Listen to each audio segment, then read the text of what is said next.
Oke pemirsa, ini proses memvakum.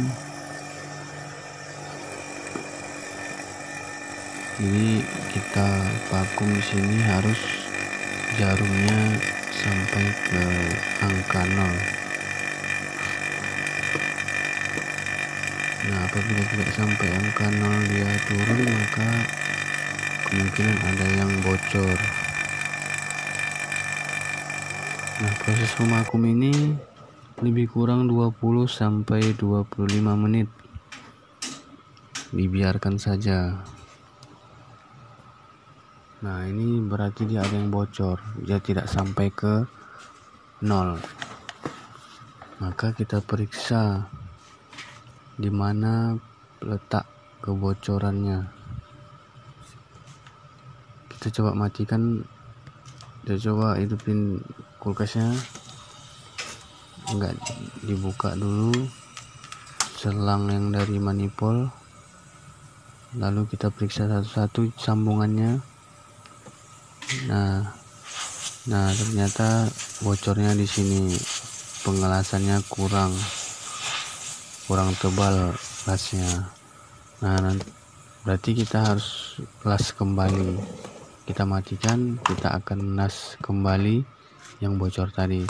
Nah, ini videonya sudah saya potong, sudah saya las, kemudian kita vakum ulang. Ini vakum ulang, sudah selesai. Ini sudah dimatikan, ini sudah selesai memvakum selama lebih kurang 25 menit. Nah, ini sudah selesai. Tadi saya potong proses vakumnya. Sekarang kita akan mengisi obat atau freon. Nah, ini jenis freon yang saya gunakan R134A. Modelnya banyak, bentuk kalengnya, produksinya banyak. Yang penting dia jangan dicampur. Kalau satu kaleng itu aja jenisnya. Nah, setelah ini posisi kulkas dalam kondisi mati, kita sambungkan dulu selangnya. Jadi freon ini dia dibeli tidak bersamaan dengan kepala putarannya itu. Kepala putarannya itu beda lagi dia. Setelah kita buka tabung kalengnya tadi, lalu kita buka tabung kalengnya. Ini kondisi kulkas harus posisi hidup.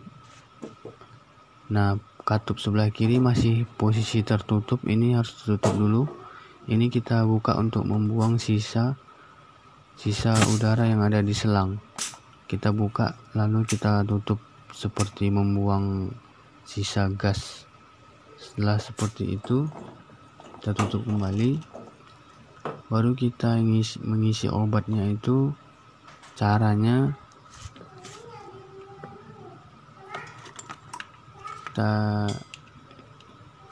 kita hidupin. Tadi posisi masih mati ya, yang membuang gas tadi posisi masih mati. Sekarang baru posisi hidup. Jadi setelah hidup, maka proses ini katupnya dibuka lebih kurang selama 10 detik. Dibuka dulu, tapi pastikan tabung kalengnya itu terbuka. Nah, kalau dia terbuka dia naik, kalau tidak naik berarti tertutup. Pastikan 10 detik, kita tutup kembali setelah 10 detik, lalu biarkan lebih kurang 20 menit. Setelah 20 menit lebih, buka lagi perlahan-lahan sekitar 10 detik atau 5 detik, tutup lagi sampai ukurannya nanti 10 PSI. Nah, nanti sampai ukurannya sampai di sini nanti 10. Pada manifold yang saya gunakan ini sampai ukurannya min 10. Kita bisa lihat, kita bisa rasa filternya. Kalau sudah hangat berarti obatnya bereaksi atau reagennya bereaksi. Kita bisa lihat di dalam belum ada reaksi sama sekali karena masih baru masuk, tapi ini sudah mulai dingin. Oke. Nah, kita tambah lagi terus sampai posisi akhirnya. Pada saat kita tutup katup manifolnya, sampai posisi akhirnya itu di posisi yang saya tunjukkan tadi, yaitu min 10, atau kira-kira busi kondensornya sudah panas, maka obatnya sudah busi ini udah panas sekali, maka itu obatnya sudah normal, jangan ditambah obat lagi. Jadi, dan pastikan filternya itu panas atau hangat. Nah, ini masih belum stabil ya obatnya.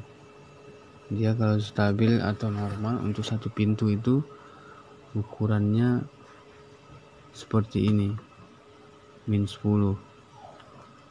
Jadi kita tidak bisa berpatokan pada manipul, tidak bisa berpatokan pada multitester, tapi harus dikolaborasikan dengan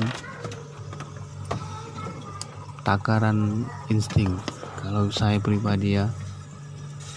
Jadi karena ini rombak menggunakan pipa tambahan kondensor, jadi kita tidak bisa patokan harus sesuai dengan ampernya 0,6 lalu kita pakai multitester.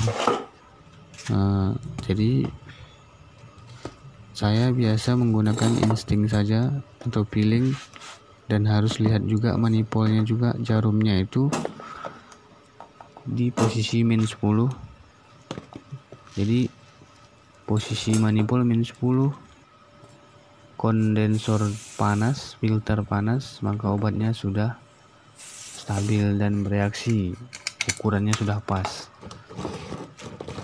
Jadi kalau bisa kita pakai timbangan lebih akurat ya. Oke, kita cabut, udah selesai obatnya dimasukkan.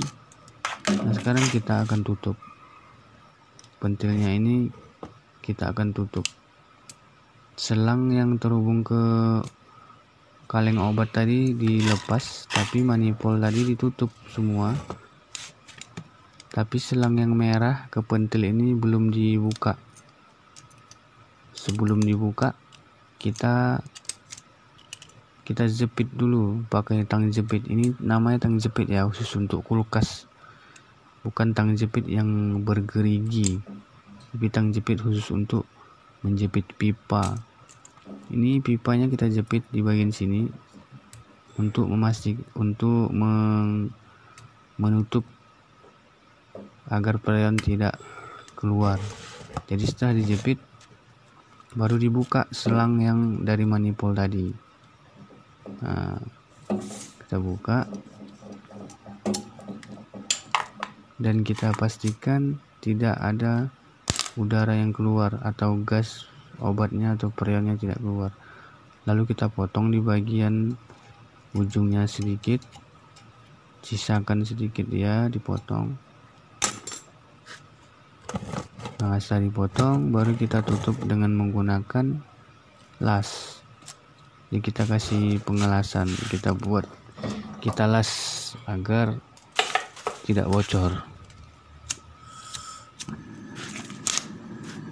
Nah, ini kita las, tutup, posisi tang jepit masih menempel. Ini kita las, kita tutup dengan menggunakan kawat las. Jadi biar lebih kuat, ini tidak akan bocor lagi.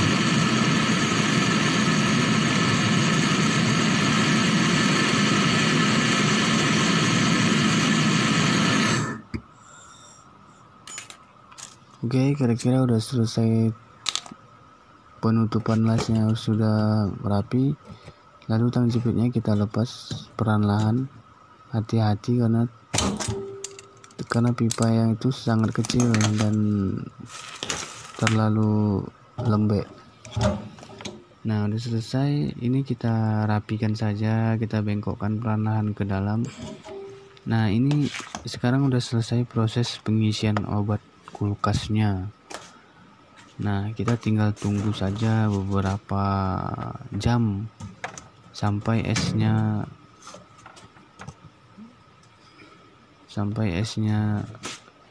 beku. Nah, jadi proses pengisian obat ini sudah selesai sampai di sini.